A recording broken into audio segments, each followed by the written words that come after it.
Wow, saudara gue yang kasih dalam Tuhan. Kita udah ada di bagian-bagian terakhir. Sebelum kita melanjutkan serial khotbah kita tentang 33 hal dahsyat, 33 hal penting tentang penginjilan. Karena saya percaya gereja ini adalah gereja mujizat. Gereja ini adalah gereja keluarga. Gereja ini gereja sukacita. Tapi gereja ini juga gereja penginjilan. Jadi 4 pilar dari gereja Bethel Indonesia Glow Fellowship Center dari awal berdirinya. Dan itu yang membuat kita tetap teguh meskipun di tengah pandemi seperti hari-hari ini. Meskipun kita hanya berjumpa melalui daring seperti ini. Tapi saudara yang kasih dalam Tuhan. Kita punya pilar yang sangat jelas dari gereja ini. Yang pertama, gereja ini adalah gereja mujizat. Yang kedua, gereja ini adalah gereja keluarga. Kenapa mujizat? Karena kita percaya. Kita bisa ada sebagaimana kita ada. Setiap hari itu adalah bagian dari mujizat Tuhan. Kenapa gereja kita keluarga? Bahwa gereja ini bukan bioskop yang cuma datang nunggu filmnya apa sih. Gereja ini bukan restoran. Menunya apa sih, yang masak siapa sih gitu ya kan. Yang khotbah siapa sih, oh si Gilbert, malas ah. Gereja ini bukan bioskop. Gereja ini bukan restoran. Gereja ini bukan hotel, ya kan? Pokoknya kalau ada masalah ya udahlah datang sebentar. Gereja ini juga bukan rumah sakit, tapi this church is a family, keluarga, saudara, ya kan? Kesatuan tubuh Kristus, saudara, ya kan? Dan itu juga mengajar kepada kita fokus pada pengajaran keluarga. Makanya salah satu yang kita selalu ingatkan, keluargaku adalah sorgaku dan rumahku adalah istanaku. Jadi gereja ini adalah gereja mujizat. Gereja ini adalah gereja keluarga. Gereja ini adalah gereja sukacita. Itu sebabnya jangan kaget kalau orang bilang, ih apa sih Gilbert itu kalau khotbah sampai ketawa. Kayaknya Gilbert itu kayak gak menghargai gereja hadirat Tuhan. Kadang-kadang dia joke sendiri, dia tertawa sendiri, dia buat jemaat tertawa. Itu stand up comedian yang gak laku kali dia. Hey! Saya percaya Zefanya 3:17. Tuhan Allah ada di antaramu sebagai pahlawan yang memberi kemenangan. Dia bergirang karena engkau dengan sukacita. Makanya dari dasar itu. Kita percaya gereja ini adalah gereja sukacita. Tapi gereja ini juga adalah gereja penginjilan. Artinya. Setiap orang di gereja ini. Bukan jemaat awam. Tapi para penginjil-penginjil yang sedang mentuntaskan amanat agung Kristus. Pergi jadikan sekalian bangsa muridku. Makanya setelah pembahasan kita tentang 33 tugas gereja di akhir zaman. Saya mau mengupas 33 minggu kemudian. Tentang penginjilan. Karena saya mau setiap jemaat Tuhan. Menjadi jemaat yang menginjil. Menjadi jemaat yang mentuntaskan amanat agung. Karena amanat agung bukan hanya buat hamba-hamba Tuhan tertentu. Bukan buat hanya pendeta-pendeta. Bukan hanya mereka lulusan sekolah teologi. Kalau saudara bisa sekolah teologi, why not? Kalau saudara bisa ambil Bible course, why not? Kalau saudara bisa ambil sekolah Alkitab, why not? Kalau saudara bisa ambil sekolah penginjilan, why not? Tapi yang saya mau jelaskan, untuk setiap mereka yang sudah bertobat, kata Alkitab, kita dipindahkan dari gelap pada terang. Dari hamba dosa menjadi hamba kebenaran. Dari hamba iblis menjadi hamba Tuhan. Dari hamba kesenangan daging menjadi hamba tuntunan Roh Kudus. Haleluya. Nah, saudara yang kasih dalam Tuhan, itu sebabnya saya suka cita dan saya look forward untuk 33 minggu membahas tentang penginjilan ini. Dan saya berdoa setiap jemaat sekalian terbakar oleh api penginjilan. Semangat untuk mentuntaskan amanat agung Kristus. Pergi beritakan Injil kepada setiap makhluk. Nah sekarang kita masuk pada 33 tugas gereja di akhir zaman pada bagian yang ke-30. Berarti remember, tinggal 3 minggu lagi. Berarti tepat selesai bulan November. Kita masuk bulan Natal. Wow, resilient. Kita masuk pada ketangguhan. Dan salah satu ciri orang-orang tangguh, dia bukan hidup untuk dirinya, tapi dia menyelamatkan orang lain. Wow, haleluya. Saudara yang kasih dalam Tuhan.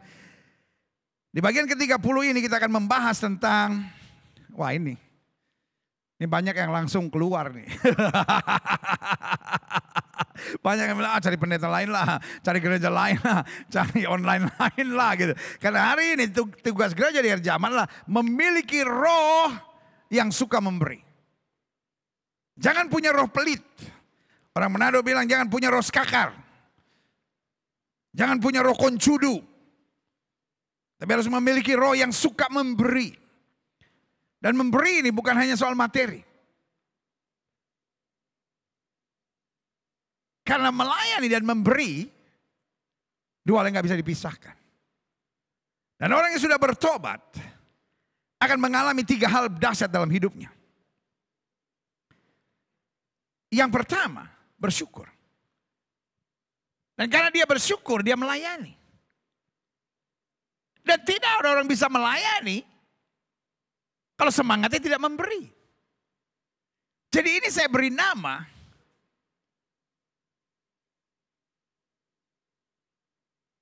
segitiga keselamatan. Bahwa orang yang sudah diselamatkan, dia akan bersyukur. Dan orang yang bersyukur otomatis akan melayani. Dan orang yang melayani pasti punya semangat memberi. Dan ini bukan hanya dalam gereja, dalam keuangan, bukan. Dalam masyarakat. Kalau dia bersyukur Tuhan sudah selamatkan dia melayani, dia mau jadi berkat. Dia mau berbuat yang terbaik. Dan karena itu semangatnya bukan mengambil. Saya ingat Kapolri yang lalu. Bapak Idam Aziz. Jenderal Idam Aziz. Dalam satu pengarahannya kepada Kapolda seluruh Indonesia. Beliau tekankan. Pemimpin tidak boleh mengambil. Pemimpin tidak boleh mengambil apa-apa. Satu-satunya yang boleh diambil oleh pemimpin adalah tanggung jawab. Wah, luar biasa. Karena pemimpin, spiritnya adalah memberi. Tapi kalau kita pemimpin yang bukan bersyukur, kita pemimpin yang memang ingin berkuasa, ujung-ujungnya bukan melayani tapi memerintah. Arogan, memaksakan kehendak. Makanya segitiga iman dalam kekristenan kita percaya. Kita bersyukur, kita melayani, kita memberi. Itu dalam segala hal. Dalam pekerjaan kita, dalam keluarga rumah tangga kita, di masa muda kita karena kita bersyukur. Dimanapun kita berada kita melayani. Dan semangat kita adalah memberi kasih, memberi perhatian. Memberi tumpangan, memberi uluran tangan, memberi kekuatan buat orang lain. Karena semangat kita bersyukur, melayani, dan memberi. Klik. Kisah Rasul 20 ayat 32 sampai 38. Paulus bilang apa? Dan sekarang aku menyerahkan kamu kepada Tuhan dan kepada firman kasih karunia-Nya, yang berkuasa membangun kamu dan menganugerahkan kepada kamu bagian yang ditentukan bagi semua orang yang telah dikuduskannya. Jadi Paulus mau berpisah pada jemaat Tuhan ini.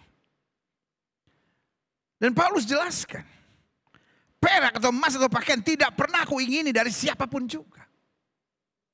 Jadi Paulus jelaskan, karena aku bersyukur aku sudah melayani, aku bersyukur karena aku sudah ditangkap Tuhan, aku bersyukur karena aku sudah diselamatkan oleh kasih karunia. Aku tidak merasa bahwa pusat dari segala sesuatu yang adalah hidupku. Kalau aku diperintahkan Tuhan ke tempat lain, untuk itu aku dipanggil untuk melayani. Dan aku tidak berpikir, wah nanti bagaimana. Aku menyerahkan kamu kepada firman kasih karunia. Karena apa? Karena dasarnya aku tidak mencari keuntungan. Spiritnya bukan take, tapi spiritnya give. Pak, apa yang kau sudah berikan buat istrimu? Jangan tuntut apa-apa, Pak. Hidup itu kalau mau tenang jangan tuntut apa-apa. Makin banyak kita menuntut, makin kita kecewa. Kalau saudara setuju sama saya, ketik di live chat.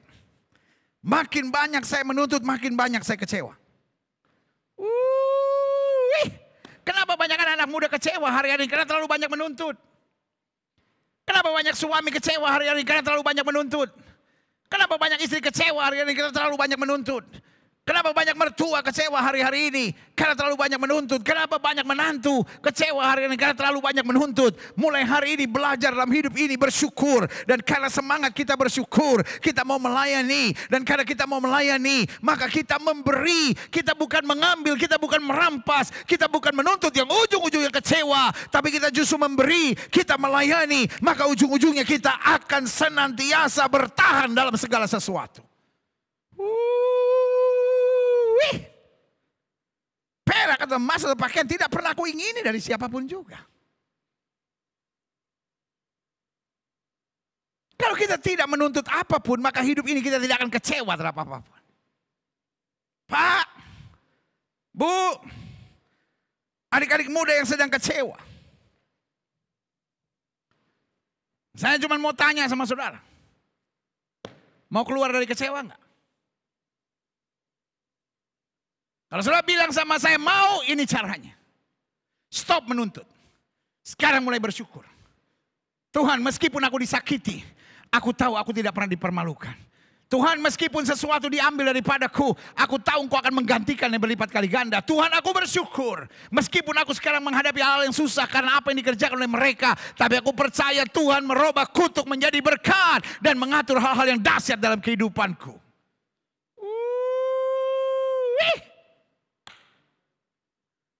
Kecewa itu menyusahkan. Kecewa tidak bisa diselesaikan kalau orang itu berubah. Saudara pikir saudara bisa bebas dari kecewa ketika orang itu minta maaf sama saudara? Enggak. Kecewa itu soal diri kita kok. Saya mau biarkan diri saya dikuasai oleh kekecewaan atau saya mulai belajar bersyukur. Dengan saya bersyukur, saya kemudian akan punya jiwa melayani. Karena saya punya jiwa melayani, maka saya akan punya jiwa yang selalu memberi dan siap berkorban. Ayo kita lihat selanjutnya. Kamu sendiri tahu bahwa dengan tanganku sendiri aku telah bekerja untuk memenuhi keperluanku dan keperluan kawan-kawan seperjalananku. Lihat ya. Karena spiritnya adalah thanks. Karena spiritnya give thanks. Spiritnya bersyukur. Maka semangatnya melayani. Dan rohnya dalam dirinya adalah roh yang memberi. Ayat 35, dalam segala sesuatu telah kuberikan contoh kepada kamu bahwa dengan bekerja demikian kita harus apa? Membantu, lihat kan, memberi kan, membantu orang-orang yang lemah. Dan harus mengingat perkataan Tuhan Yesus sebab Ia sendiri telah mengatakan adalah lebih berbahagia memberi daripada menerima. Kalau tiba-tiba jiwa saudara berontak dan berkata, itu kan untuk orang kaya pendeta. Kalau saya yang miskin mah, saya masih harus menerima baru bisa memberi. Loh saudara yang kasih dalam Tuhan. Mana yang lebih dulu? Menerima baru memberi? Atau dengan memberi kita menerima? Saya percaya ini lingkaran kemuliaan. Awalnya kita menerima segala sesuatu dari Tuhan. Kita mendapatkan hidup, kita mendapatkan kekuatan, kita mendapatkan berkat, kita mendapatkan nafas. Kita mendapatkan begitu banyak dari Tuhan. Dan hukumnya adalah, rumusnya adalah, kalau kita setia dalam perkara kecil, Tuhan berkati dalam tanggung jawab yang lebih besar. Semiskin-miskinnya saudara, masih ada orang yang lebih miskin dari saudara. Mulai aja memberi ke situ. Karena selalu saya bilang, untuk apa yang ada pada kita, maka ada 3 titipan Tuhan di situ. Yang pertama, kalau Tuhan memberkati kita, maka yang pertama ada titipan Tuhan untuk keluarga kita. Supaya orang-orang di keluarga kita juga bisa menerima berkat yang Tuhan percayakan kepada saudara. Makanya suami istri gak ada istilah, ini uang saya, uang kamu. Alkitab bilang keduanya satu. Apa yang mama papa terima itu untuk anak-anaknya juga. Apa yang mama terima itu untuk papa juga. Harus ada satu kesatuan. Lalu yang kedua ada titipan untuk orang-orang miskin. Artinya ada orang-orang yang lebih miskin dari saudara. Saudara mungkin menatap saya dan berkata, saya miskin pendeta. Tapi ada yang lebih miskin dari saudara. Saudara mungkin berkata, saya nggak ada makanan. Tapi ada orang yang bukan hanya nggak ada makanan, tapi sedang terbaring di rumah sakit. Saudara memang nggak ada makanan, tapi saudara masih sehat. Masih bisa bekerja. Ngerti maksud saya? Dan titipan yang ketiga adalah titipan untuk pekerjaan Tuhan. Sehingga Injil terus dapat diberitakan. Dan jangan saudara pikir, kan gereja udah kaya, masa saya harus tetap berbuat sesuatu? Saudaraku, this is not about the amount. This is about your heart. Ini bukan soal jumlahnya, ini soal hati saudara. Ketika saudara mengerti bahwa berkat Tuhan yang Tuhan percayakan di tangan saudara itu, ada titipan untuk keluarga saya, ada titipan untuk orang miskin, dan ada titipan untuk pekerjaan Tuhan, dan kau taati dengan setia, Tuhan memberkati berlipat kali ganda. Jadi jelas ya. Itu yang saya sebut lingkaran kemuliaan. Kita terima segalanya dari Tuhan. Lalu kalau spirit kita, spirit yang memberi kasih, memberi perhatian, memberi semangat, memberi dorongan. Pokoknya apa saja memberi. Terlebih berkat memberi daripada menerima. Kalau orang masih berpikir memberi lebih menyenangkan daripada menerima. Maksud saya, kalau ada orang yang masih berpikir menerima lebih menyenangkan daripada memberi. Mental saudara masih mental budak. Mental saudara masih yang saya sebut beggar mentality. Atau mental seorang pengemis. Karena pengemis senang meskipun hanya dapat recehan. Tetapi saudaraku yang kasih dalam Tuhan. Beda dengan kingdom mentality. Mental kerajaan Allah. Karena saya sudah menerima dari segala dari Tuhan. Betul saya ada kekurangan. Pertanyaan saya. Memang orang kaya nggak ada masalah. Memang orang kaya nggak ada kebutuhan, ada juga.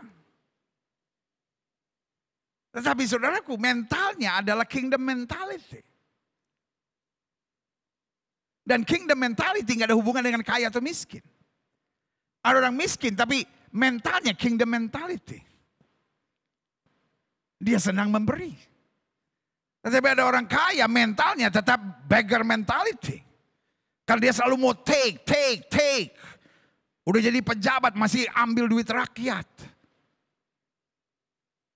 Udah jadi anggota parlemen yang gajinya cukup tetap masih rampas duit rakyat. Udah jadi pejabat dengan gaji, dengan tunjangan yang cukup tetap masih korupsi, gak pernah puas karena beggar mentality, tangannya di bawah. Jadi saudaraku yang kasih dalam Tuhan. Soal memberi ini adalah soal mentality. Bukan soal miskin atau kaya. Saya harap saudara mengerti. Karena ada orang yang jauh lebih kaya dari saudara. Tapi mentalnya beggar mentality. Tapi ada orang yang jauh lebih miskin dari saudara. Tapi wow luar biasa. Kingdom mentality. Rohnya roh yang suka memberi. Makanya Paulus bilang. Dalam segala sesuatu telah aku berikan contoh kepada kamu bahwa dengan bekerja demikian kita harus membantu orang yang lemah. Dan harus mengingat perkataan Tuhan Yesus sebab Dia sendiri telah mengatakan adalah terlebih bahagia memberi daripada menerima. Jadi kalau kita masih terlebih bahagia menerima daripada memberi. Itu yang saya sebut orang-orang yang belum beres sama dirinya. Karena masih beggar mentality. Tapi orang-orang yang sudah beres dengan dirinya. Akan hidup dengan kingdom mentality. Terlebih berkat memberi daripada menerima. Selanjutnya klik. Sesudah mengucapkan kata-kata itu. Paulus berlutut. Dan berdoa bersama-sama dengan mereka semua. Apa yang terjadi? Karena rohnya Paulus roh bersyukur. Roh melayani. Roh yang memberi. Maka menangislah mereka semua terseduh-seduh. Dan sambil memeluk Paulus. Mereka berulang-ulang mencium dia. Mereka gak rela Paulus meninggalkan. Itu yang saya sebut hidup jadi berkat. Jangan sampai hidupmu memuakkan orang. Jangan sampai hidupmu menyebalkan orang. Jangan sampai kalau kau datang orang bilang, aduh kunyuk ini pakai data.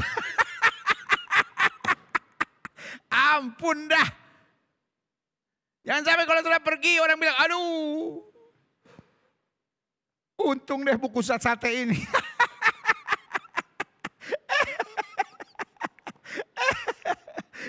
Sampai orang menyebut, aduh untung dia pergi itu, aduh ketoprak basi itu. Bayangin orang memanggil lu ketoprak basi. Ampuni mereka sebab mereka tidak tahu apa yang mereka perbuat, ya kan? Lihat. Orang yang spiritnya bersyukur, melayani, memberi, maka menangislah mereka semua terseduh-seduh dan sambil memeluk Paulus mereka berulang-ulang mencium dia. Artinya dicintai. Artinya dihargai. Artinya dibanggakan. Saya harap anak-anakmu mencintai saudara, menghargai saudara, membanggakan saudara. Saya berdoa mertua saudara, menantu saudara, ipar saudara, besan saudara mencintai. Menghargai, membanggakan saudara karena memang hidupmu berarti, berdampak buat banyak orang. Jangan sampai hidupmu jadi benalu yang nyusahin orang. Justru kalau engkau gak pergi-pergi, orang nangis. Aduh kok nih orang gak pergi-pergi. Iya kan? Tapi lihat, menangislah mereka semua terseduh-seduh dan sambil memeluk Paulus mereka berulang-ulang mencium dia. Mereka sangat berduka cita maksud saya. Terlebih-lebih karena ia katakan bahwa mereka tidak akan melihat mukanya lagi. Lalu mereka mengantar dia ke kapal. Gak rela. Saudara. Diantar ke kapal. Karena segitiga iman yang tadi saya katakan. Bersyukur, melayani, dan memberi. Klik. Nah saya catat di sini. Salah satu ukuran karakter dan iman dalam diri orang percaya itu memberi. Kalau kita mau lihat karakter orang, kita mau lihat ukuran iman, gak bisa hanya dengan lihat cara doanya. Oh dia doa terus lu pendeta. Ya kadang-kadang ada banyak orang doa, bagus sih doa terus, sampai ada banyak orang yang doa terus, kenapa? Karena kepepet saudara. Ada orang yang doa tapi wah mulutnya jahat. Ada orang yang doa tapi pelitnya minta ampun saudara. Tapi kalau orang suka memberi itu adalah bagian dari karakter yang baik.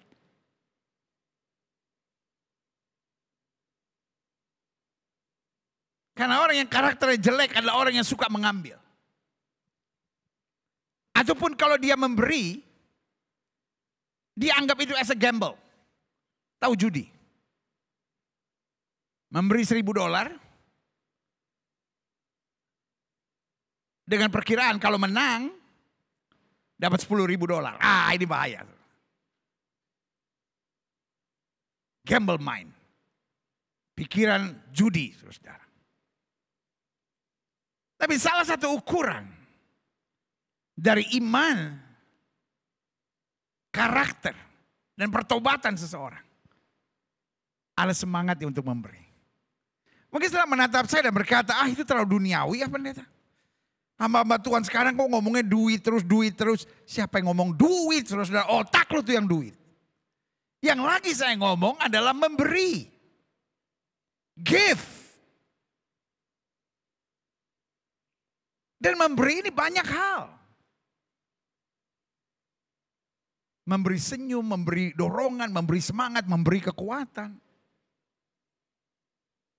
Yang otomatis di dalamnya juga ada hal-hal yang sifatnya materi.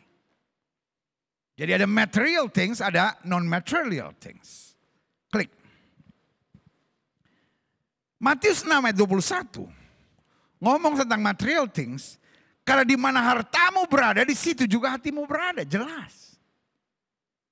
Karakter dan iman seseorang sangat ditentukan dengan apa? Kesiapan untuk memberi. Dan untuk itu Yesus bilang, terlebih berbahagia memberi daripada menerima. Karena mereka yang menerima tangannya di bawah. Tapi mereka yang memberi tangannya di atas. Mereka yang bahagia kalau menerima berarti dia punya beggar mentality atau mental pengemis. Tapi mereka yang berbahagia kalau bisa memberi berarti mereka punya mental kerajaan. Dan Tuhan sedang mencari mereka yang memiliki mental kerajaan karena kewargaan kita ada di dalam sorga kata Alkitab. Jangan cuma waktu sekolah minggu kita nyanyi, aku anak raja, engkau anak raja, kita semua anak raja, uwo. Tapi bertindaklah sebagai anak raja, bukan anak pengemis, saudara. Kita lihat selanjutnya. Beberapa karakter orang dalam memberi. Kita mau lihat dulu karakter orang dalam memberi. Yang pertama, tidak suka memberi. Pelit dalam memberi. Dia selalu berpikir bagaimana memberi sesedikit-sedikitnya untuk mendapatkan untung dan keuntungan sebesar-besarnya. Orang kayak begini. Bukan hanya saya beri nama pelit. Tapi juga saya beri nama licik, saudara. Dan kalau hari ini itu engkau bertobat dalam nama Yesus. Saya nggak mau tahu. Ketika saya mengupas ini ada banyak orang yang mungkin berkata, oh kenapa Glo sedang dalam kesulitan keuangan kah sampai khotbah tentang memberi. Saudara, gue yang kasih dalam Tuhan. Jangan salah. Gereja Bethel Indonesia Glow Fellowship Center mempersiapkan khotbah untuk jemaatnya 5 tahun. Kita sudah punya persiapan untuk mengarahkan ke arah mana jemaat yang olehnya Tuhan percayakan untuk digembalakan di gereja ini, Gereja Bethel Indonesia Glow Fellowship Center. Bagaimana kita mengarahkannya, kita berdoa minta tuntunan Roh Kudus. Dan setiap 5 tahun kita sudah punya program-program. Baik arahan tahun, visi-visi tahun. Sampai kepada detail penyampaian firman Tuhan untuk mengarahkan jemaat. Karena saya tidak menganggap saudara sebagai pengikut Kristus. Tapi buat saya saudara hamba-hamba Tuhan yang harus diprogram dengan baik.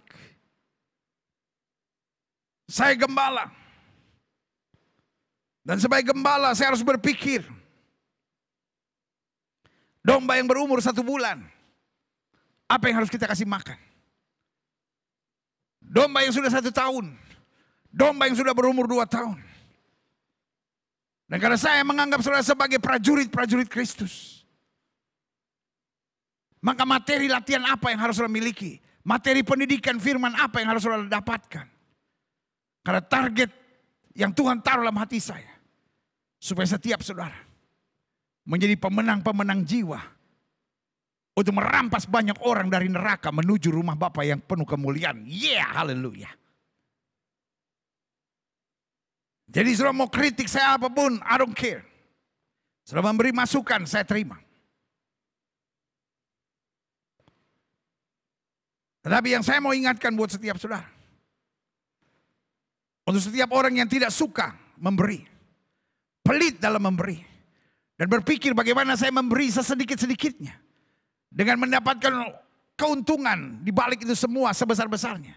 Saya beri nama, engkau bukan hanya pelit, engkau licik. Engkau harus bertobat dalam nama Yesus. Karena sifatmu yang jahat itu, sifatmu yang licik dan curang itu, tidak akan mungkin membawa engkau ke sorga. Yang kedua, beberapa karakter orang dalam memberi. Ada yang berat dalam memberi. Terlalu banyak mikir. Waduh. Saya rugi dong. Aduh nanti saya makan apa? Waduh nanti bagaimana? Kenapa? Karena dia pikir semua yang dia punya adalah miliknya. Dia lupa bahwa dia hanya mendapat titipan Tuhan. Memberi itu tidak perlu terlalu banyak mikir. Memberi itu kalau kita digerakkan oleh Roh Kudus, berbuatlah. Kecuali memang kita dasarnya orang pelit. Dasarnya orang koncudu, dasarnya orang skakar. Dasarnya memang masih beggar mentality, mental pengemis. Yang cuma mikir bagaimana saya mendapat. Yang kayak gini gak pernah tergerak. Karena bicara tergerak. Ada orang yang tidak pernah tergerak dan tidak pernah bergerak. Ada orang yang tergerak tapi tidak pernah bergerak. Dan yang luar biasa. Ada orang yang tergerak dan bergerak bagi kemuliaan Tuhan. Haleluya. Yang ketiga. Karakter orang dalam memberi. Yang pertama tidak suka memberi, pelit dalam memberi. Yang kedua berat dalam memberi. Terlalu banyak mikir. Yang ketiga. Nah ini parah ini. Menyombongkan pemberiannya karena merasa berjasa. Waduh. Yang kayak gini kadang-kadang suka memberi loh. Tetapi dia memberi sebetulnya bukan karena mengasihi. Bukan karena mentaati kebenaran firman. Tetapi kenapa? Karena kesombongannya. Karena keangkuhannya. Karena ingin menonjolkan diri. Yang kayak begini kalau sumbangannya nggak disebut. Namanya nggak masuk dalam daftar, tersinggung. kecewa, ngamuk, keluar gereja, saudara-saudara. Tetapi kalau diumumkan dari mimbar, Bapak Joko Santoso mangun di Projo, jatuh neng mejo, dapat duit jigo. Wah, sumbangannya 150 juta. Wah, langsung Pak Joko. Wah.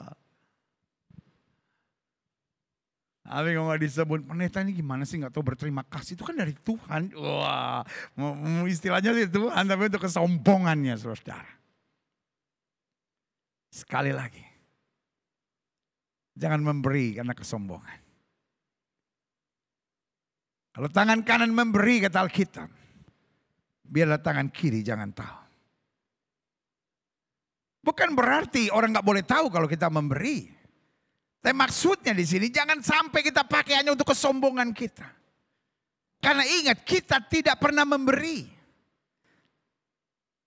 Saya koreksi ya. Kita tidak pernah memberi, kita sebetulnya hanya menyalurkan. Loh kok gitu pendeta? Alkitab kan istilahnya memberi, loh istilahnya memang memberi, tetapi kenyataannya kita sebetulnya hanya menyalurkan. Karena semua yang kita punya kan berasal dari Tuhan. Jadi kalau Tuhan lihat udah habis, ya dia lagi yang mencukupi. Kenapa dia tidak mencukupi? Karena kita pelit. Yang keempat, beberapa karakter orang dalam memberi. Memberi dengan niat untuk kepentingan pribadinya.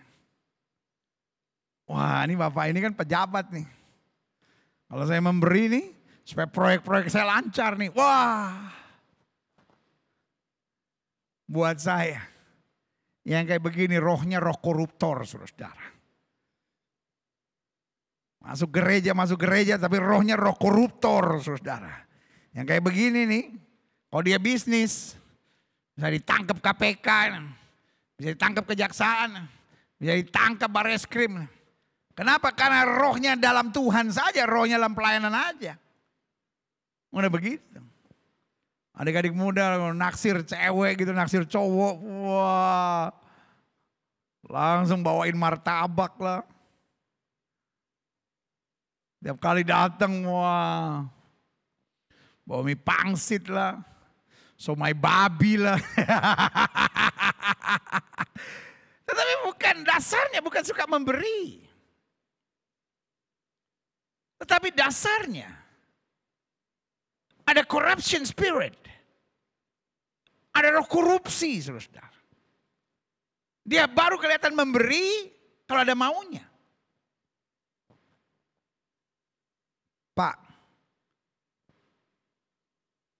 istrimu begitu kecewa seringkali. Karena engkau pelit sekali sama istri. Ibu, kadang-kadang kau sama suami itu terlalu perhitungan banget. Mari belajar dalam hidup ini. 3 segitiga iman itu. 1 segitiga iman itu. Kita bersyukur. Kan kita bersyukur bukan karena semuanya sempurna. Tapi dengan kita bersyukur kita melihat semuanya semakin disempurnakan Tuhan. Kita bersyukur Tuhan sudah memberikan suami. Kita bersyukur Tuhan sudah memberikan istri. Kita bersyukur Tuhan sudah memberikan mertua. Tuhan bersyukur kita diberikan anak-anak. Iya kan? Lalu kita melayani. Dan spiritnya memberi. Bukan hitung-hitungan. Wah, oh dia baik sama saya, boleh dia begitu terus saya mesti melayani. Wah, 4 gue. Aduh. Ada orang yang memberi. Tetapi dengan niat untuk kepentingan pribadinya.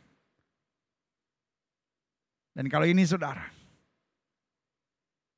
saya beri nama hatimu curang. Saya beri nama hatimu tidak bersih. Saya beri nama roh di dalammu adalah roh corruption, roh korupsi.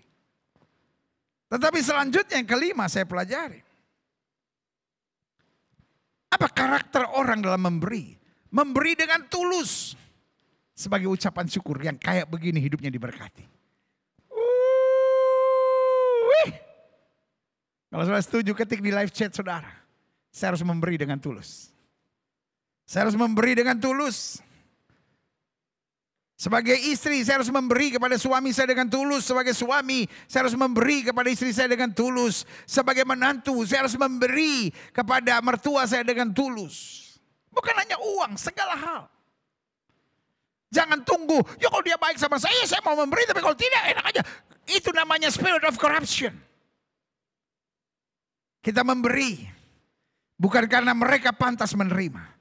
Tapi kita memberi, karena Kristus menyuruh kita memberi. Kita memberi, karena memang roh di dalam kita, roh yang suka memberi. Kita memberi, karena kita punya kingdom mentality. Kita memberi, karena berkat Tuhan terlalu luar biasa buat hidup kita. Haleluya. Amin. Klik. Memberi sangat penting. Mungkin saudara menatap saya dan berkata, why? Kan Tuhan juga gak akan kekurangan dalam pekerjaannya. Kan Tuhan bisa memberkati semuanya. Kenapa Tuhan harus pakai manusia untuk memberi? Ada banyak orang kan pertanyaan seperti itu. Orang-orang yang berpikiran agnostik. Orang-orang yang berpikiran ateis. Orang-orang yang berpikiran free thinker akan berkata, gereja cuma cari duit aja, ngomong tentang memberi. Apa itu? Kan itu Tuhan yang punya, itu Tuhan yang urus semuanya. Saudara free thinker kah? Saudara agnostik kah? Saudara menyebut diri ateis sekalipun. Izinkan saya mengingatkan saudara. Amsal berkata, hadiah akan membawa engkau pada raja-raja. Artinya kalau engkau orang yang suka memberi. Siapapun saudara. Formula ini sudah pakai. Jalanmu terbuka lebar. Tapi harus memberi dengan tulus. Makanya istilah hadiah menghantarkan kau pada raja-raja. Setiap bisnismen, setiap adik-adik muda, setiap cewek-cewek yang masih muda, cowok-cowok yang masih muda. Belajar dalam hidup saudara suka memberi. Dan kalau saya juga boleh nasihatin untuk cowok-cowok yang yang belum nikah. Cewek-cewek yang belum nikah. Lu kalau cari pasangan teman hidup jangan yang pelit.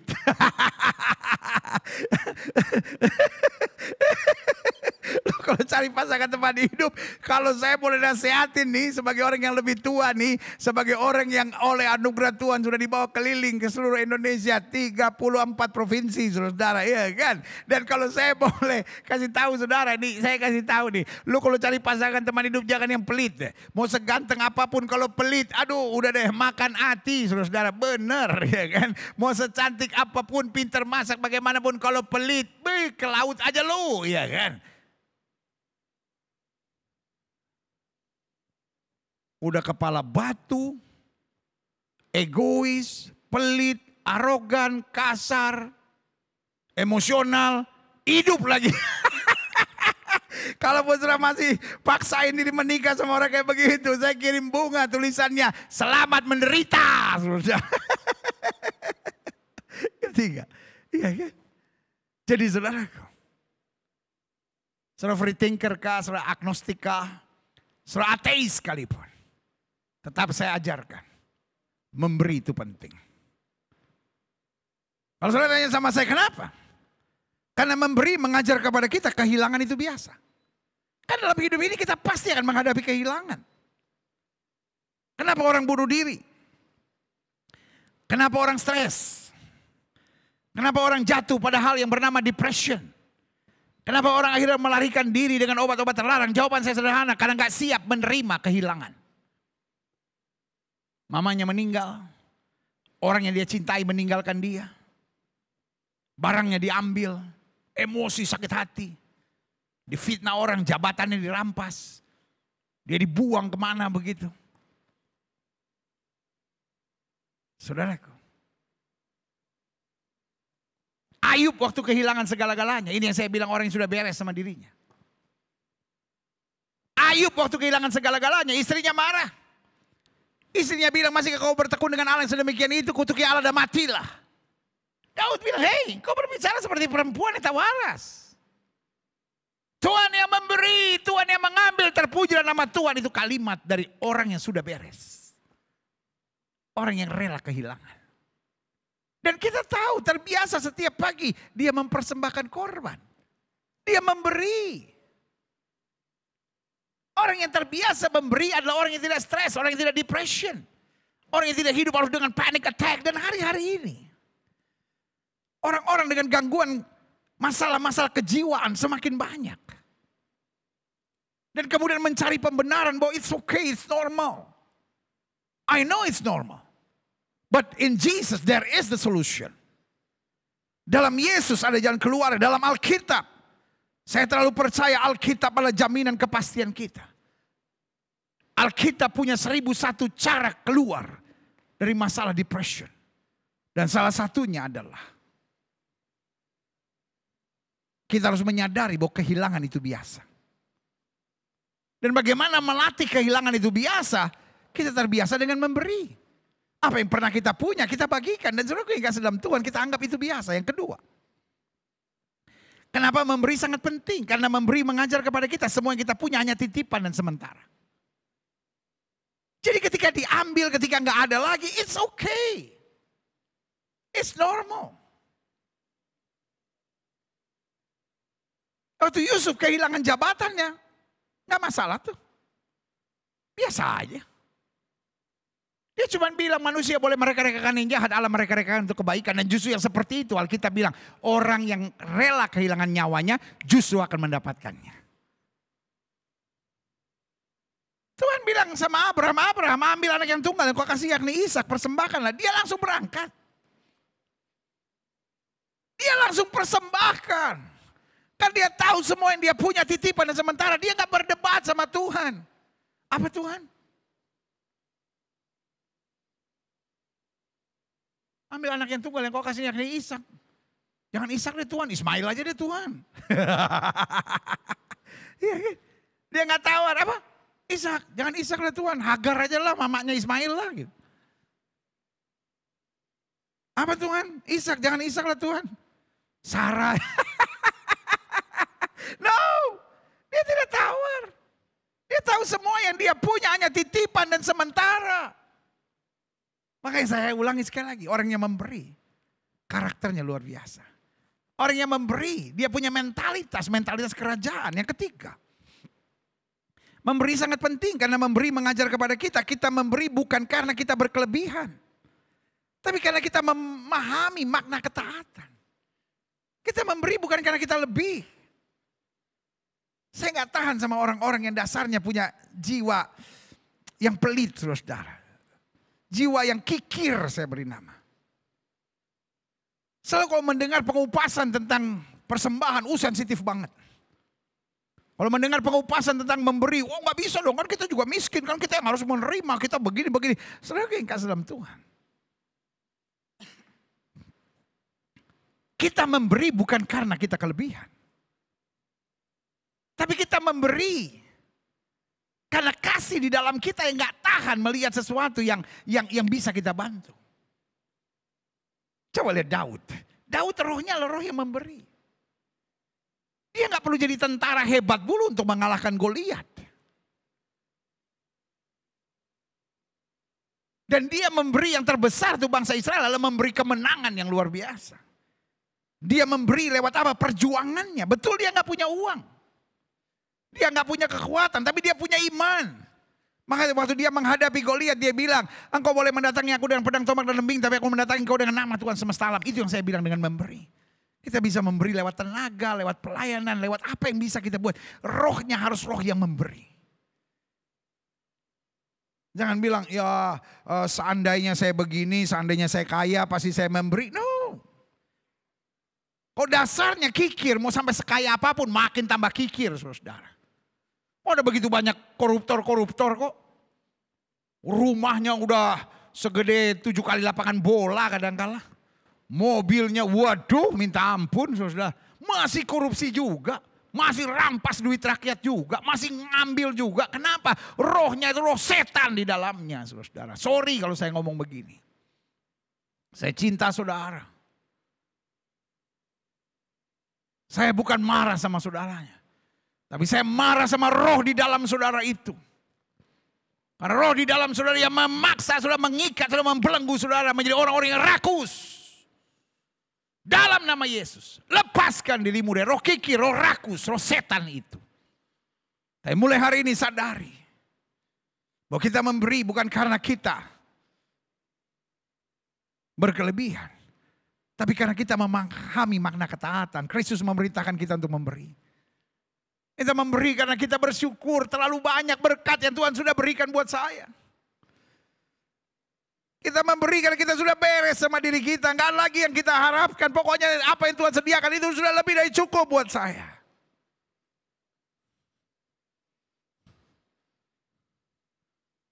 Orang-orang yang rohnya roh yang memberi. Rumah tangganya bahagia.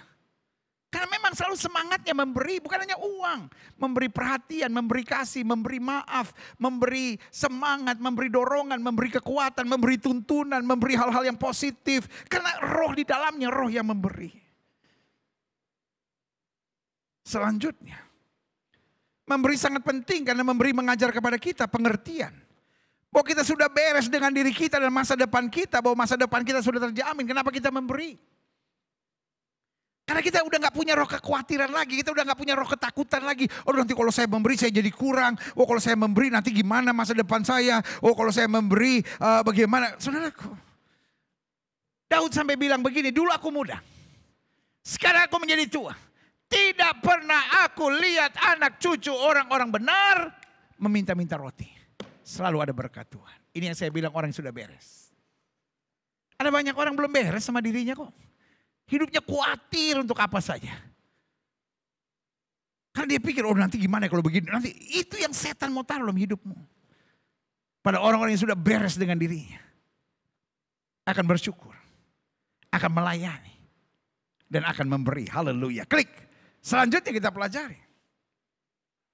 Yang terakhir, apa berkat bagi orang yang memberi?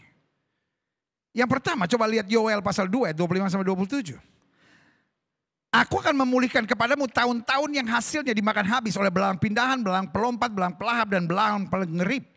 Tentaraku yang besar, yang kukirim ke antara kamu. Wow, luar biasa. Jadi berkat yang pertama Tuhan memulihkan kita dan menghalaukan kita dari belalang pindahan, belang pelompat, belang pelahap, dan belalang pengerip. Bahkan tentaraku yang besar yang kukirim ke antara kamu.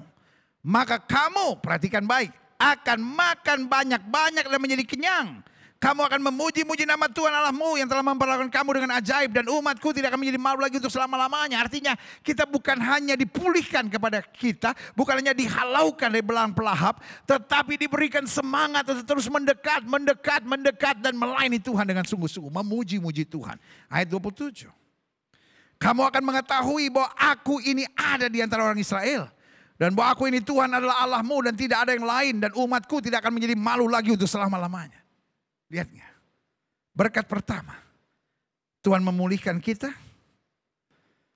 Tuhan menghalaukan kita dari belang pengerip, belang pindahan, belang pelompat. Tuhan mengirim tentara yang sangat besar. Tuhan menjadikan kita orang-orang yang menyadari bahwa Tuhan ada sehingga kita punya semangat selalu untuk memuji-muji Tuhan. Itu berkat pertama. Berkat kedua, Kejadian 15 ayat 1. Kemudian datanglah firman Tuhan pada Abram dalam satu penglihatan. Janganlah takut Abram. Akulah perisaimu, upahmu sangat besar. Kenapa Abram menerima upah yang sangat besar? Coba lihat Kejadian 14 ayat 20. Dan terpujilah Allah Maha Tinggi yang telah menyerahkan musuhmu ke lenganmu. Lalu Abram memberikan kepada 1/10 dari semuanya. Jelas ya. Upahmu akan sangat besar. Wih. Jadi yang pertama, yang saya sebut berkat buat orang yang rela hati dalam memberi, yang suka cita dalam memberi. Dia akan mendapat upah yang sangat besar. Abraham mendapat upah yang sangat besar. Kenapa dia memberi? Mengembalikan perpuluhannya kepada Melkisedek. Lalu kita lihat Tuhan juga kasih janji. Upahmu sangat besar. Aku akan menghalau belalang pelahap, belalang pengerip, belalang pindahan, belalang pelompat. Tentaraku yang sangat besar akan kukirim. Engkau akan memuji-muji aku dan engkau akan menyadari aku ada di antaramu.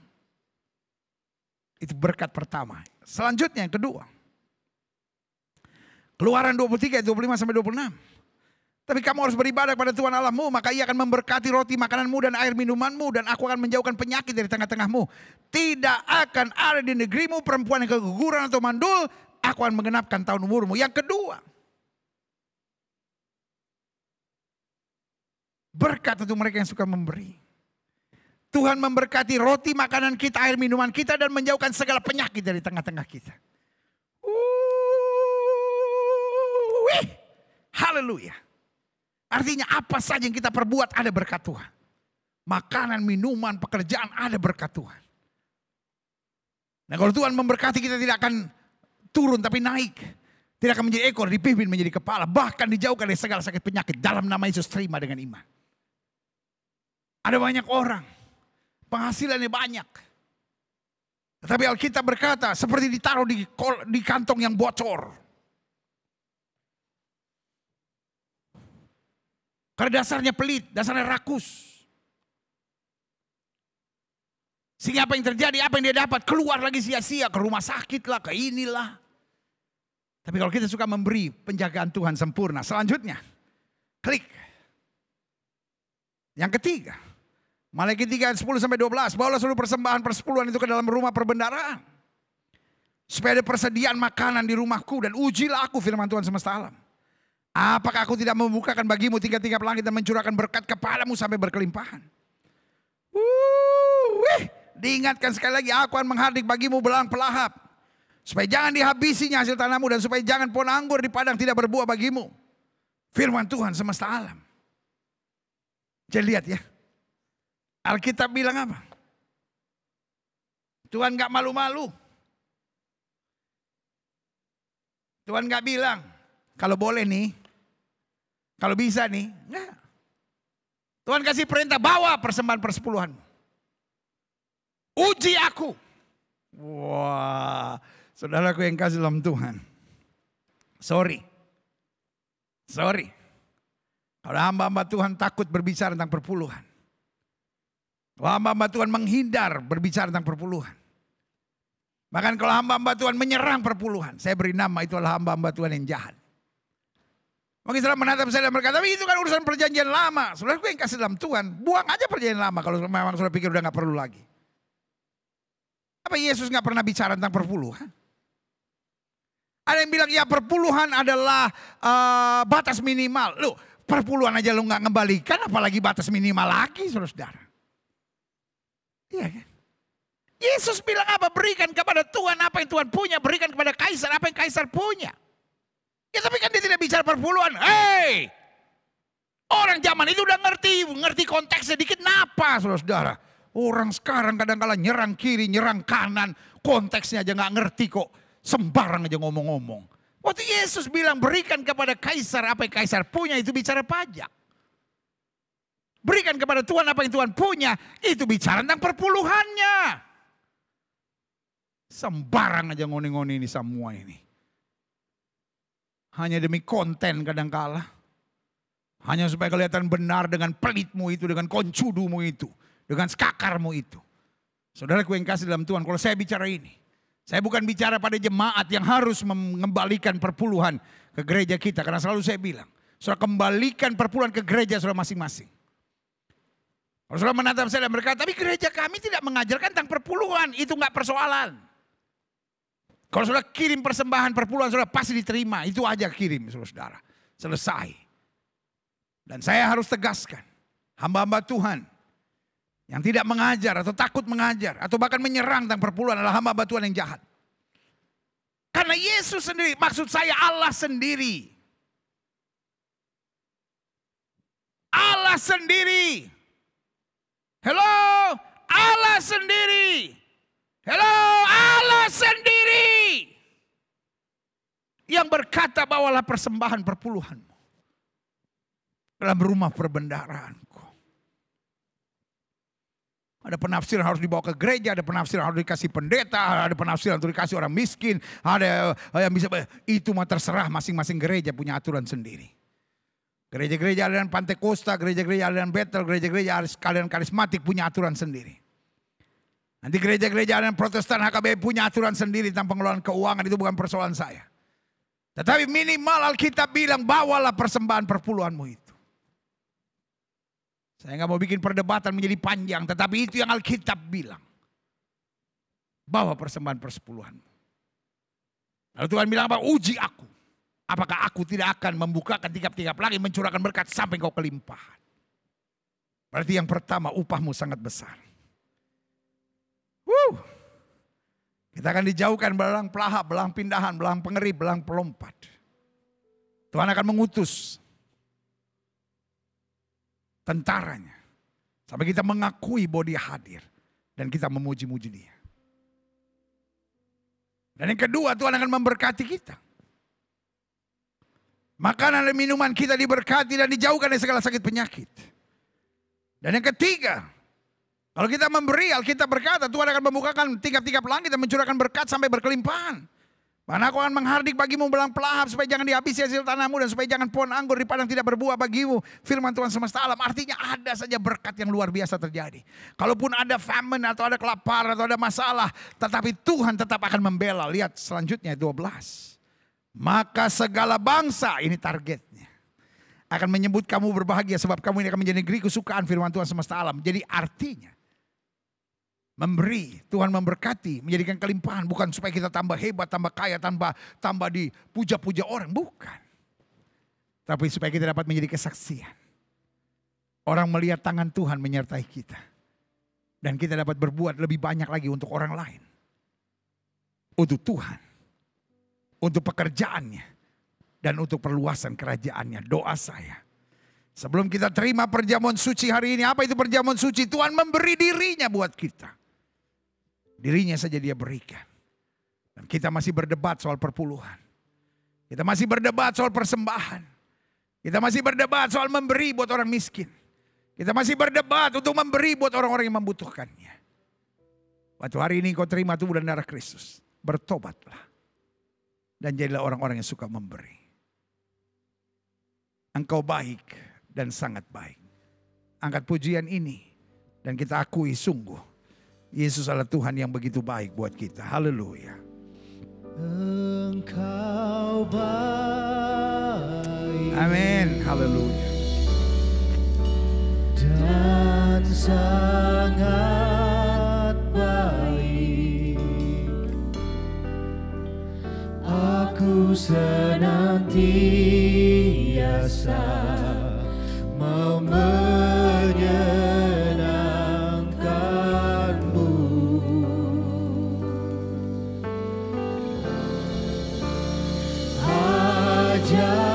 Ajarkan aku kebijaksanaan dan pengetahuan yang baik. Kebijaksanaan dan pengetahuan yang baik. Sebab ku percaya padamu. Sebab ku percaya padamu. Come on church, sama-sama kita katakan, Engkau baik dan sangat baik. Engkau baik dan sangat baik. Aku senantiasa mau menyenangkanmu. Ajarkan aku, ajarkan aku kebijaksanaan dan pengetahuan yang baik. Sebab ku percaya padamu. Haleluya. Sebelum kita terima tubuh dan darah Kristus, setiap mata terpejam, setiap kepala tertunduk, setiap hati terangkat pada Tuhan. Hari ini kita diingatkan tentang segitiga iman Kristen itu. Bersyukur, melayani, dan memberi. Kita bersyukur buat apa yang Kristus sudah kerjakan buat kita. Karena itu kita punya semangat untuk melayani. Dan roh di dalam kita adalah roh yang suka memberi. Kita memberi bukan karena kita kelebihan, tapi kita memberi karena Tuhan terlalu baik buat kita. Kita memberi karena kita tahu itu perintah Tuhan. Kita memberi karena kita tahu Dia memberi terlebih dahulu buat kita. Kita memberi karena kita tahu kita nggak bisa tahan melihat ada orang-orang yang membutuhkan sesuatu. Jika itu doamu hari ini, taruh tangan kananmu di dada, bilang, Tuhan, aku menerima perjamuan suci, tanda bahwa Kristus memberi dirinya. Kenapa aku jadi orang yang hitung-hitungan? Kenapa aku jadi orang yang pelit? Kenapa aku jadi orang yang rakus? Kenapa aku jadi orang yang hanya mementingkan diriku sendiri? Aku gak mau berjalan dengan beggar mentality, dengan mental pengemis. Tapi biarlah aku berjalan dengan kingdom mentality, mental kerajaan. Karena Alkitab ajarkan aku, terlebih berbahagia memberi daripada menerima. Jika itu doamu, taruh tangan kananmu di dada. Kita doa, Bapa, kami terlalu sering hanya mengambil. Kami hanya terlalu bangga dengan menerima. Tapi hari ini bongkar pemahaman kami. Sehingga roh di dalam kami adalah roh yang suka memberi. Karena apapun yang kami punya di dalamnya ada 3 titipan Tuhan.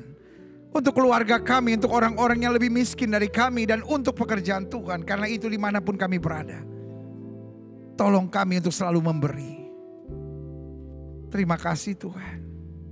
Segala roh rakus, segala roh serakah, segala roh egois dan pementingan diri sendiri, roh-roh pengemis kami patahkan di dalam nama Yesus. Jadikan kami orang-orang yang suka memberi dimanapun. Maka jalan di depan kami penuh dengan rahmat Tuhan. Sehingga buat kami kehilangan itu biasa. Karena ketika kami kehilangan sesuatu, maka Tuhan akan menggantikan dengan lebih dahsyat lagi. Terima kasih Bapa. Terima kasih. Saat ini juga persiapkan kami untuk menerima tubuh dan darah Kristus. Karena kami yang satu dengan kematian Kristus akan menjadi satu dalam kuasa kebangkitannya. Kami disembuhkan, kami dikuatkan, kami dipulihkan, kami dilepaskan.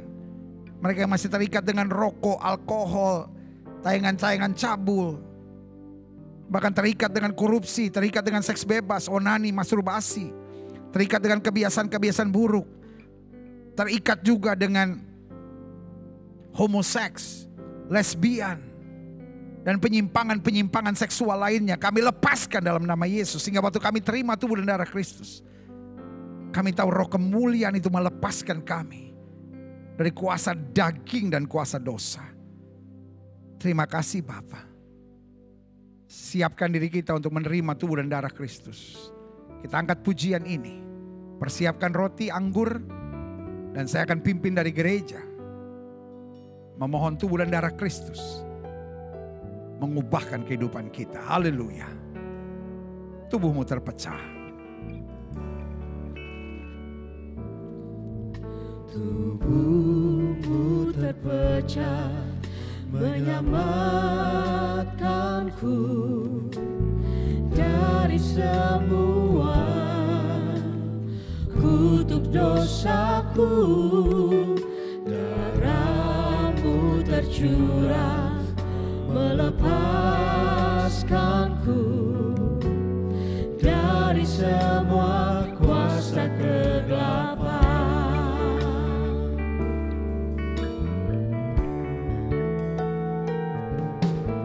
Tubuhmu terpecah menyelamatkanku dari semua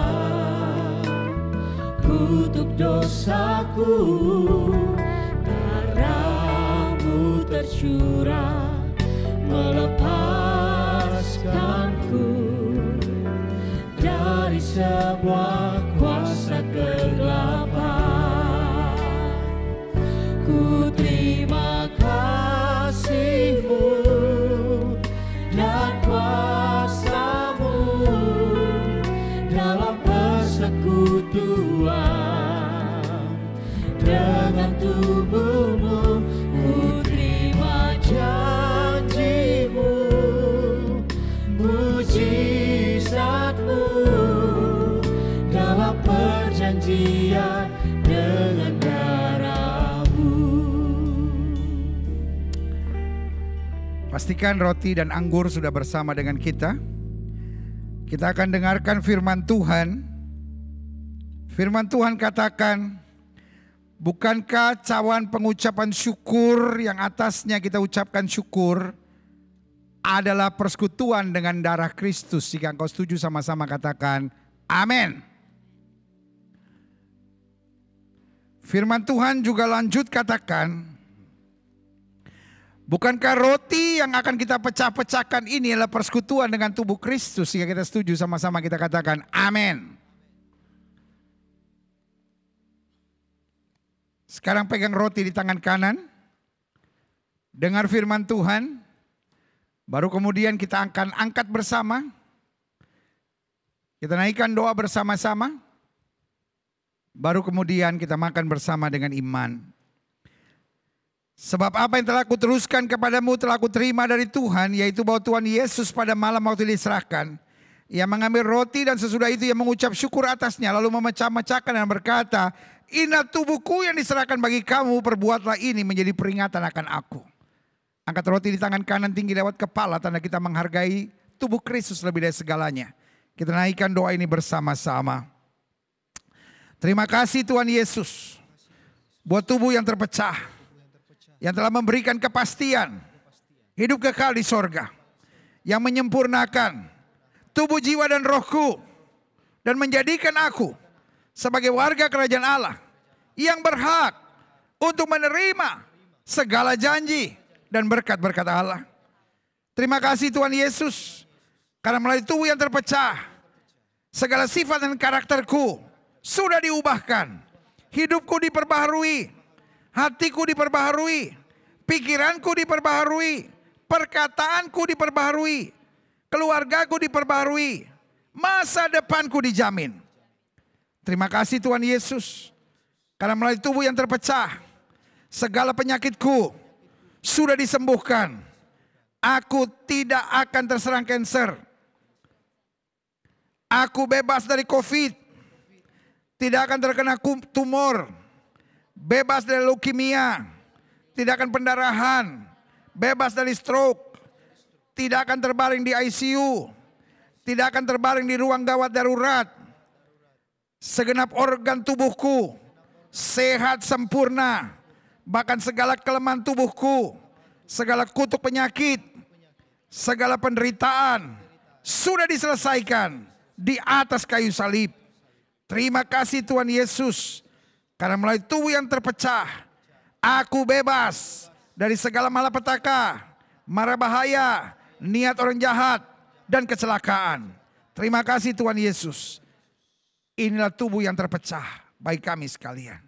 Makan bersama dengan iman di dalam nama Yesus. Inilah tubuh Kristus. Haleluya.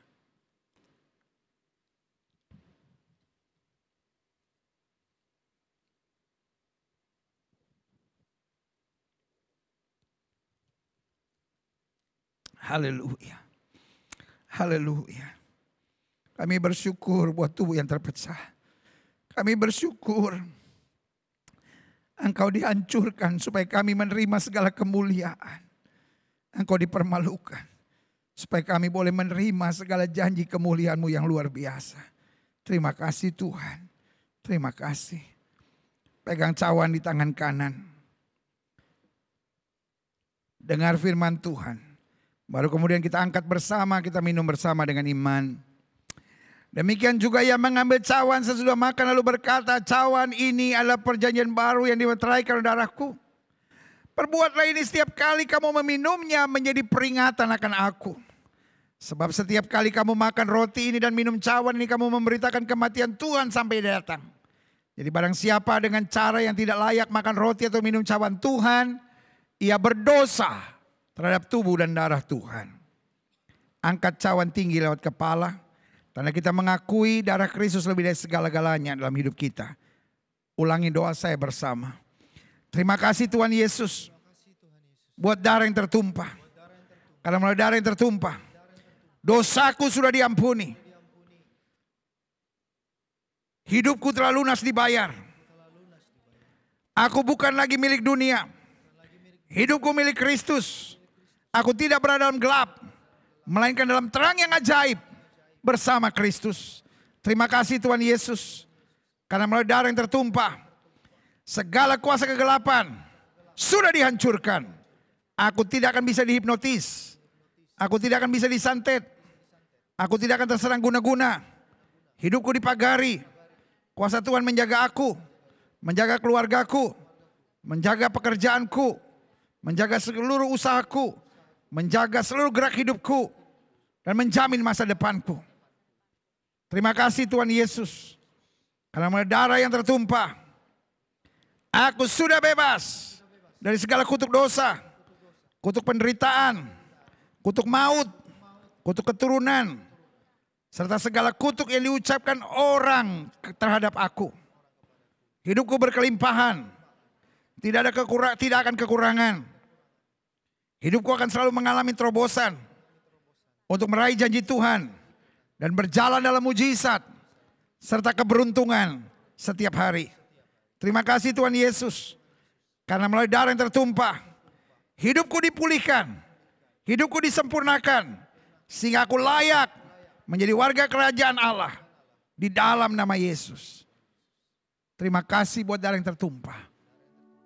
Kita ucapkan syukur, kita minum bersama dengan iman. Terima kasih Tuhan. Ini darah Kristus yang tertumpah. Haleluya.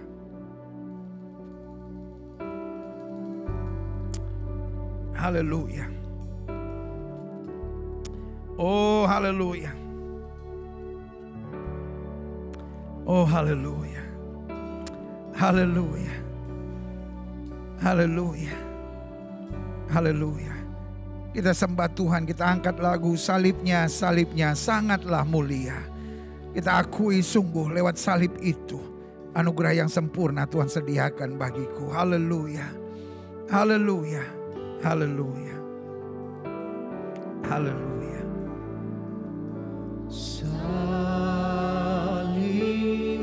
Tuhan terima kasih buat salib-Mu. Tuhan terima kasih buat darah-Mu. Tuhan terima kasih buat pengorbanan-Mu. Lewat tubuh yang terpecah dan darah yang tertumpah, aku menerima anugerah yang sempurna. Thank you. Thank you for not only loving me, but die for me. Haleluya. Oleh darah Yesus,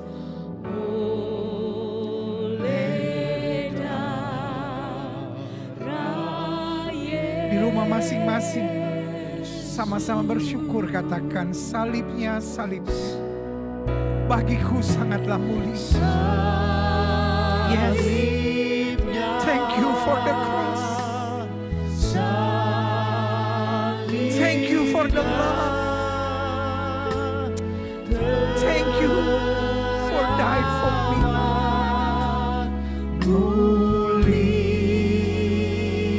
Katakan dengan bangga, Yesus, dosaku sudah diampuni. Dosaku disucikan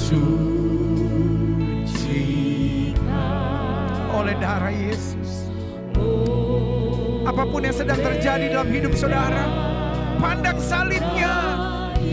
Jangan mengeluh lagi, jangan bersungut lagi, jangan stres lagi. Katakan salibnya, salibnya, salibnya sangatlah mulia. Aku gak mau pandang salah orang. Aku gak mau pandang kekecewaan dan kepahitanku. Aku gak mau pandang hal-hal yang menyakitkan dan melukai aku. Aku hanya mau pandang salib Yesus yang mulia. Haleluya.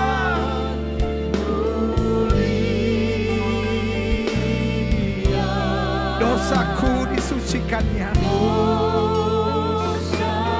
Thank you. Thank you.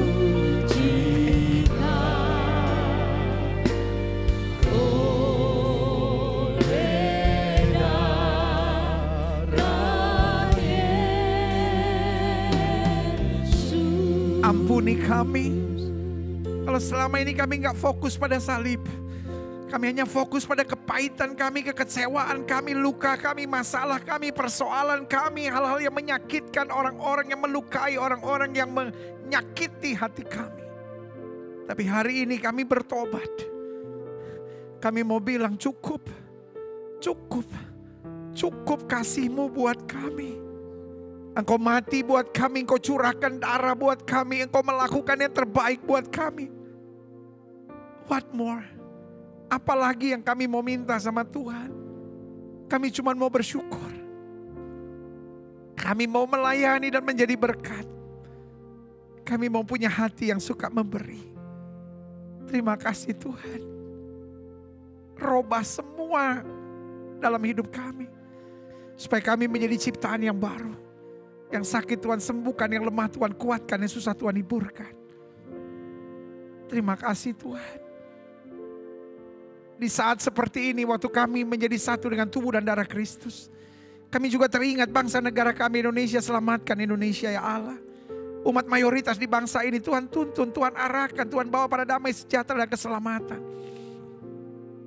Bapak Presiden kami, Wakil Presiden, para menteri, pejabat di pusat dan daerah, para gubernur, para wali kota, para bupati, para kapolda, para panglima, Kapolri, Panglima TNI, polisi, tentara, kejaksaan, hakim, pengacara, wajah hukum di bangsa ini. Tuhan nyatakan kemuliaan-Mu.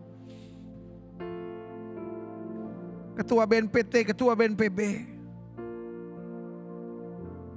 Tidak lupa DPD, DPR RI, DPRD tingkat 1, DPRD tingkat 2. Tuhan, pemimpin kami ini Tuhan tolong. Jauhkan dari roh rakus, roh serakah, roh korupsi, dari dukun paranormal. Lepaskan. Biar roh takut akan Tuhan senantiasa membimbing para pemimpin kami. Di saat pandemi ini dokter, suster, bruder, para tenaga kesehatan, direksi-direksi rumah sakit, Tuhan tolong. Sehingga yang terbaik boleh terjadi, proses vaksinasi. Dan disiplin protokol kesehatan biar terus berjalan di bangsa kami dengan baik. Roh kegaduhan kami tolak di dalam nama Yesus. Roh anti vaksin yang hanya menciptakan dan menebar kekacauan di bangsa ini, kami tolak di dalam nama Yesus. Tuhan tolong.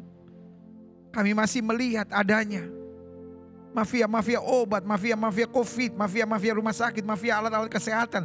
Kami patahkan ikatan belenggunya dalam nama Yesus. Tuhan jamah mereka, sadarkan mereka. Karena mereka hanya mencari keuntungan di tengah mayat-mayat yang bergelimpangan. Dalam nama Yesus jamah. Terima kasih Tuhan. Akhirnya gereja-gereja di mana-mana tempat Tuhan bela. Baik yang sudah onsite maupun yang masih online. Tuhan tuntun. Gerejamu, Gereja Bethel Indonesia Global Fellowship Center di tempat ini Tuhan pakai terus untuk menegakkan kerajaan Allah dalam kebenaran dan kasih. Terima kasih Bapa. Kami semua yang sudah menerima firman, Tuhan arahkan. Supaya kami tetap mencari kerajaan Allah serta kebenarannya, maka semuanya akan ditambahkan dalam hidup kami. Terima kasih Tuhan Yesus. Kami dapat menyebut diri kami orang yang berbahagia. Karena orang yang berbahagia adalah orang yang mendengar firman dan menerimanya dan melakukannya dalam kehidupannya sehari-hari. Di dalam nama Yesus kami berdoa. Haleluya. Semua kita yang percaya, sama-sama katakan amin. Haleluya. Haleluya. Yes. Tuhan Yesus dahsyat.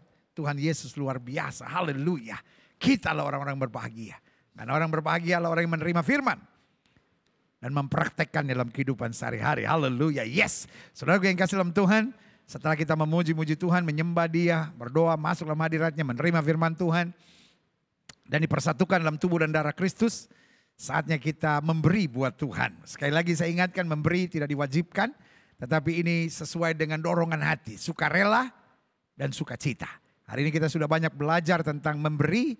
Biarlah hari ini kita diarahkan Tuhan untuk menjadi pribadi-pribadi yang suka memberi. Saudara-saudara yang mau mengembalikan perpuluhan milik Tuhan. Saudara-saudara yang mau memberi persembahan penginjilan, persembahan misi. Saudara-saudara yang mau memberi yang terbaik buat Tuhan untuk pelayanan gereja dan pelayanan rutin gereja. Pastikan saudara memberi yang terbaik. Dan memberi tidak lagi kantong-kantong persembahan, tidak lagi kotak-kotak persembahan. Sekarang memberi secara dewasa saudara-saudara. dengan transfer bank, dengan scan QR, dengan M-Banking, dengan ATM, whatever caranya, saudara-saudara, internet banking, whatever. Tetapi Tuhan yang melihat dan Tuhan yang memberkati dan Tuhan akan memakai untuk perluasan kerajaan Allah di muka bumi. Kita berdoa, Bapa, terlalu besar rahmat Tuhan dalam hidup kami. Hari ini kami banyak belajar tentang memberi. Kami tidak mau punya roh pelit dalam hidup kami, roh rakus, roh memikirkan diri sendiri. Bahkan kami tidak mau memiliki roh seorang pengemis. Tetapi kami mau berdiri pada roh kerajaan. Di mana berkat Tuhan selalu luar biasa buat kami. Karena itu mereka mau mengembalikan perpuluhan milik Tuhan. Mereka mau memberi persembahan penginjilan dan misi. Mereka mau memberi korban untuk pelayanan gereja rutin mingguan dan bulanannya. Tuhan, kami ucapkan berkat. Karena janji firman Tuhan, hidup kami diberkati. Tuhan mengutus tentara yang sangat besar. Dan dijauhkan dari kami belalang pelahap, belalang pengerip, belalang pidan, belalang pelompat. Tapi diberkati kami berkelimpahan, kata Alkitab. Karena itu kami siap memberi yang terbaik. Dan kami tahu janji Tuhan. Bukan hanya kami diberkati, tapi anak cucu kami tidak akan pernah meminta-minta roti. Tidak lupa kami juga berdoa buat yang mengelola persembahan ini diberikan hikmat, akal budi.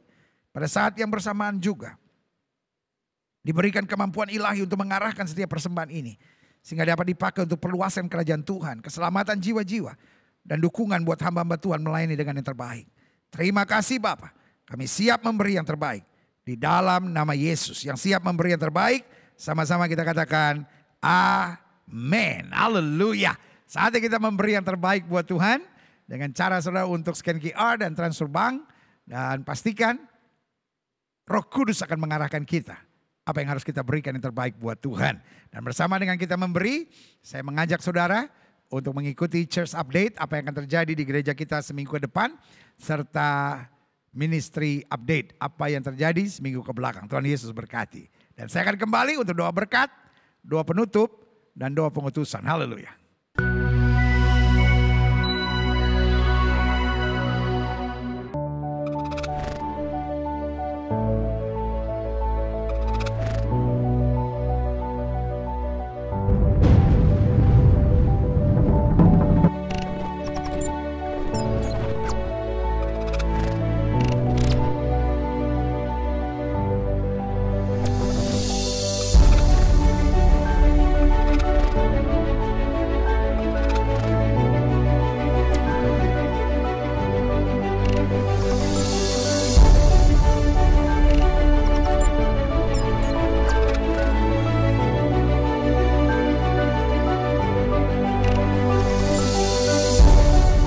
Kesulitan hidup, depresi, dan virus global telah mengguncang kehidupan manusia.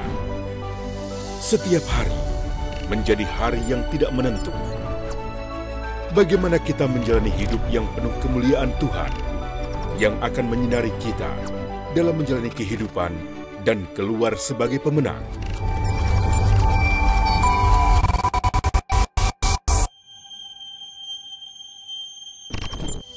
Dapatkan dalam buku renungan 1 tahun yang ditulis oleh Pendeta Gilbert Lumoindo. Buku yang akan membantu saudara menjadi tuntunan melewati tahun kemuliaan Tuhan. Harga selama pre-order Rp80.000 dan harga selama launching Rp100.000 dari harga normal Rp140.000. Untuk pemesanan, hubungi Martin di 0813 9080 6494.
Bagaimana Alkitab dan sejarah dipadu dengan fakta-fakta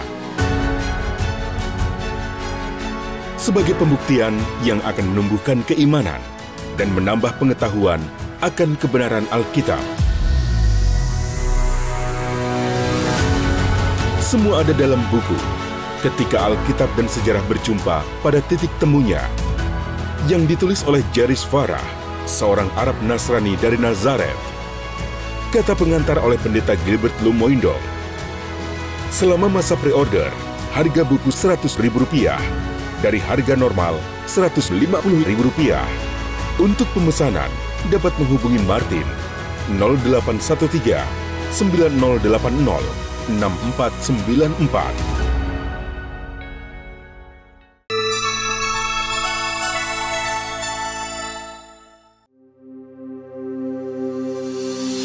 Oleh anugerah Tuhan, kamu hebat dipercayakan Tuhan untuk berbagi kasih dan kepedulian dengan saudara-saudara kita yang membutuhkan uluran kasih Tuhan. Baru-baru ini, Kamu Hebat dan Departemen Pekabaran Injil mengadakan mission trip ke Kabupaten Alor, Nusa Tenggara Timur dari tanggal 25 hingga 31 Oktober 2021. Kami sudah ada di Bandara Soekarno-Hatta bersama dengan semua tim yang akan turun ke Alor, kemudian ke Kupang, dan akan lanjut ke Sumba. Tim yang diberangkatkan ke Alor terdiri dari tim dokter umum, dokter gigi, pendeta, dan tim pendoa.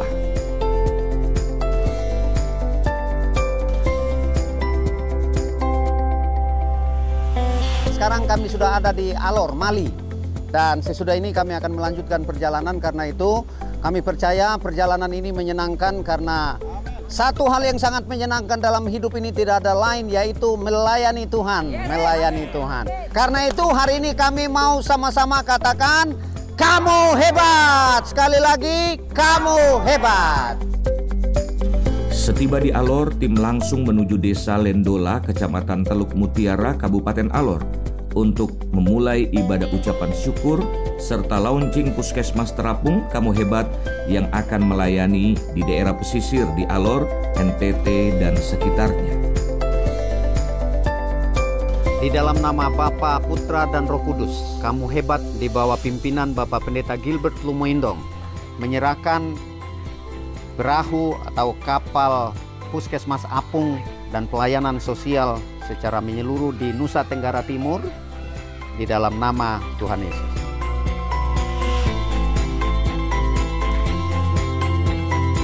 Setelah selesai ibadah, tim Kamu Hebat menyiapkan sembako serta peralatan dokter yang akan dibawa ke Desa Langkuru, Kecamatan Pureman, Kabupaten Alor, NTT, di mana di desa ini Kamu Hebat akan mengadakan pengobatan gratis dan pembagian sembako.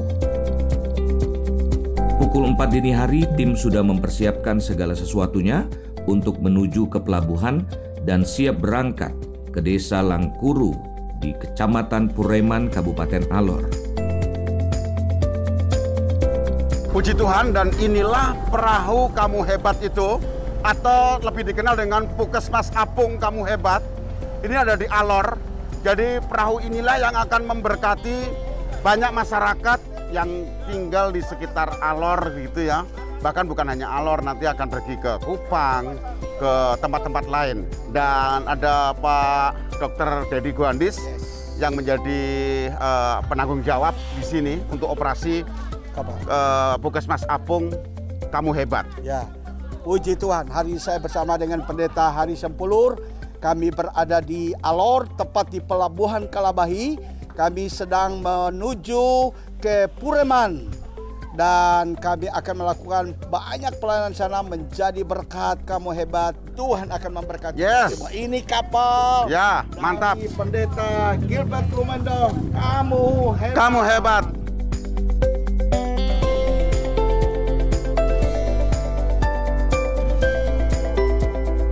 Kami sekarang sudah sampai di tempat ini. Perjalanan jam 5 dari sana, sekarang jam 12:15. Jadi artinya perjalanan 7 jam lebih. Nah, ini perjalanan hari ini. Dan di tempat ini belum ada dermaga, sehingga harus ada semua penumpang peserta harus naik sampan untuk sampai ke darat. Setiba di Desa Langkuru, tim disambut dengan penuh sukacita oleh masyarakat yang berada di desa tersebut. Pada sore harinya, di GBI Moira, Desa Langkuru, Kecamatan Pureman, tim Kamu Hebat melayani dalam ibadah KKR anak. Terlihat anak-anak yang hadir sangat bersukacita dalam memuji dan menyembah Tuhan. Pelayanan firman Tuhan disampaikan oleh Bapak Pendeta Hari Sempuluh. Setelah KKR anak di tempat yang sama, di malam harinya diadakan KKR untuk umum. Dan sungguh lawatan Tuhan ia nyatakan untuk masyarakat yang berada di Desa Langkuru. Firman Tuhan disampaikan oleh Bapak Pendeta Hari Sung.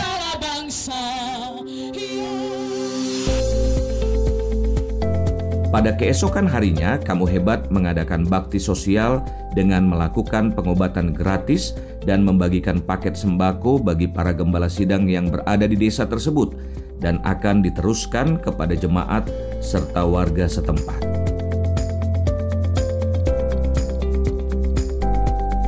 Saya lihat ya diagnosis masalah tersering di sini mungkin ya reumatik. Ya karena ada ya pekerjaan keras, ada sakit lutut, ada sakit bahu. Mungkin seperti itu sakit tubuh karena kerja keras dan ada stres. Kebanyakan perlu gigi dicabut karena kalau menunggu lama lubang gigi ini sampai ke syaraf itu sudah tidak bisa ditambal. Jadi kami hanya menambal mungkin 2-3 gigi tetapi cabutnya mungkin 20 gigi. Ya, secara umum saya kira karena mungkin kurang gosok gigi dari kecil pakai pasta gigi mengandung fluoride. Juga ada faktor-faktor pakai daun sirih itu mereka suka pakai itu.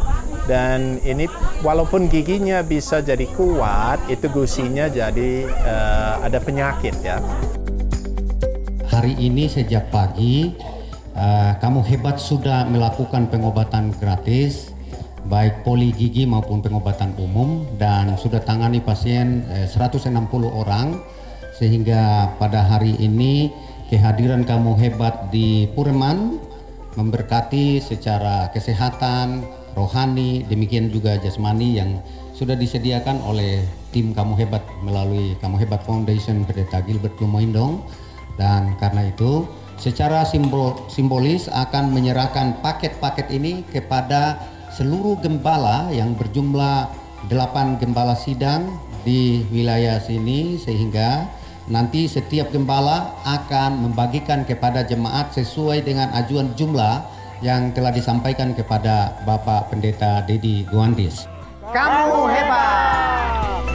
Setelah melakukan kegiatan pengobatan dan pembagian sembako, di malam harinya seluruh rangkaian kegiatan pelayanan kasih dan kepedulian di Desa Langkuru ditutup dengan kebaktian kebangunan rohani yang dilayani oleh Bapak Pendeta Dr.